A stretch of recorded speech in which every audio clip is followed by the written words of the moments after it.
Hello ലീബൻ, good morning. നിങ്ങളിപ്പോൾ വിചാരിക്കണ്ടാവും ഇതെന്താ രാവിലെ ഫുള്ള് ഹരിതാപയും പച്ചപ്പുവാണല്ലോ ഈ കാണിക്കണേന്ന്. രാവിലെ എഴുന്നേറ്റപ്പം കുറച്ച് പ്രകൃതി ഭംഗി ആസ്വദിക്കാമല്ലോ എന്ന് വിചാരിച്ച് വെള്ളോട്ട് ഇറങ്ങിയതാട്ടോ. പക്ഷെ അധികം അവിടെ നിന്ന് ആസ്വദിക്കാൻ പറ്റിയില്ല. അന്നേരമാണ് ഓർത്തത് ഇന്നലെ ഇന്ത്യൻ സ്റ്റോറി പോകുന്ന കാര്യം പ്ലാൻ ചെയ്തായിരുന്നല്ലോ എന്ന്. അപ്പോൾ അധികം ഇവിടെ നിന്ന് കഴിഞ്ഞാൽ പോക്കൊക്കെ അങ്ങ് മുടങ്ങും. കുറച്ച് നേരം മരങ്ങളോടും കിളികളോടും കഥയൊക്കെ പറഞ്ഞിട്ട് പതുക്കെ കിച്ചണിലേക്ക് കയറി. അന്ന വിചാരം മുന്ന വിചാരം എന്നാണല്ലോ പണ്ടുള്ളവർ പറഞ്ഞേക്കണത്. ആദ്യം തന്നെ ഒരു ഗ്രീൻ ടീയിൽ അങ്ങ് തുടങ്ങി. പെട്ടെന്ന് തന്നെ ദോശ ഉണ്ടാക്കി, ഒരു കടലക്കറിയും വെച്ചു. അങ്ങനെ പ്രഭാത ഭക്ഷണം നല്ല കുശാലായിട്ടങ്ങ് കഴിഞ്ഞു. ബ്രേക്ക്ഫാസ്റ്റ് ഒക്കെ കഴിഞ്ഞ് ഇനി അടുത്തത് ഇറങ്ങാന്നുള്ളതാണ് നമ്മുടെ ലക്ഷ്യം. അങ്ങനെ ഫുഡൊക്കെ കഴിഞ്ഞ് നമ്മൾ പതുക്കെ ഇറങ്ങി. നമ്മുടെ ഇന്ത്യൻ സ്റ്റോറി യോക്സ്ട്രാസിലാണ് കേട്ടോ. ട്രെയിനൊക്കെ നമുക്ക് കറക്റ്റ് ടൈമിൽ തന്നെ വന്നു. അപ്പം നമ്മൾ അതിൽ കയറി നമ്മൾ യോക്സ്ട്രാസിലെത്തി.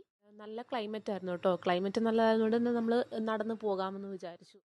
അങ്ങനെ കാഴ്ചകളൊക്കെ കണ്ട് നടക്കുമ്പോഴാണ് നമ്മുടെ പണ്ടുകാലത്തുള്ള ഒരു പൈപ്പ് കണ്ണിൽപ്പെട്ടത്. വെള്ളമൊക്കെ വരുന്നുണ്ടായിരുന്നു കേട്ടോ. ഞാൻ വിചാരിച്ചു അതിൽ വെള്ളമൊന്നും ഉണ്ടാവില്ല, വെറുതെ ഒരു ഷോയ്ക്ക് ഇങ്ങനെ റോഡ് സൈഡിൽ വെച്ചിരിക്കുകയായിരിക്കുന്നു. പക്ഷേ വെള്ളമൊക്കെ വരുന്നുണ്ടായിരുന്നു.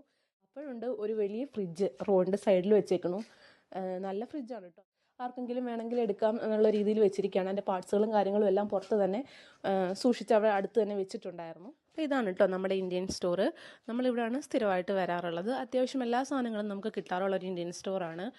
വെജിറ്റബിൾസും അല്ലാതെയുള്ള മുളക് പൊടി, മല്ലിപ്പൊടി എല്ലാ ഐറ്റംസും നമുക്ക് കിട്ടാറുണ്ട്. കൂടെ ലൈവ് ഫുഡും ഉണ്ട് കേട്ടോ. അടുത്ത തവണ വരുമ്പോൾ ഞാൻ നിങ്ങൾക്ക് അതൊക്കെ ഒന്ന് കാണിച്ചു തരാം കേട്ടോ, ലൈവ് ഫുഡിൻ്റെ സെക്ഷൻസൊക്കെ. ഇന്ന് നമ്മൾ ആ ഭാഗത്തേക്കൊന്നും പോയില്ല. നമ്മൾ ഡയറക്റ്റ് സാധനം വാങ്ങിക്കാനൊക്കെയാണ് പോയത്. സാധനങ്ങളൊക്കെ വാങ്ങിച്ചിട്ട് ഇറങ്ങി കഴിഞ്ഞപ്പോഴത്തേക്കും അവിടെ സ്ട്രീറ്റിലൊരു ടീം വന്നിട്ട് ഭയങ്കര പാട്ടും കാര്യങ്ങളൊക്കെ ആയിരുന്നു. അങ്ങനെ തിരിച്ച് വീട്ടിലേക്ക് പോവാണ്. ഓക്കെ, ബൈ ബൈ, വിസ് ബൈ.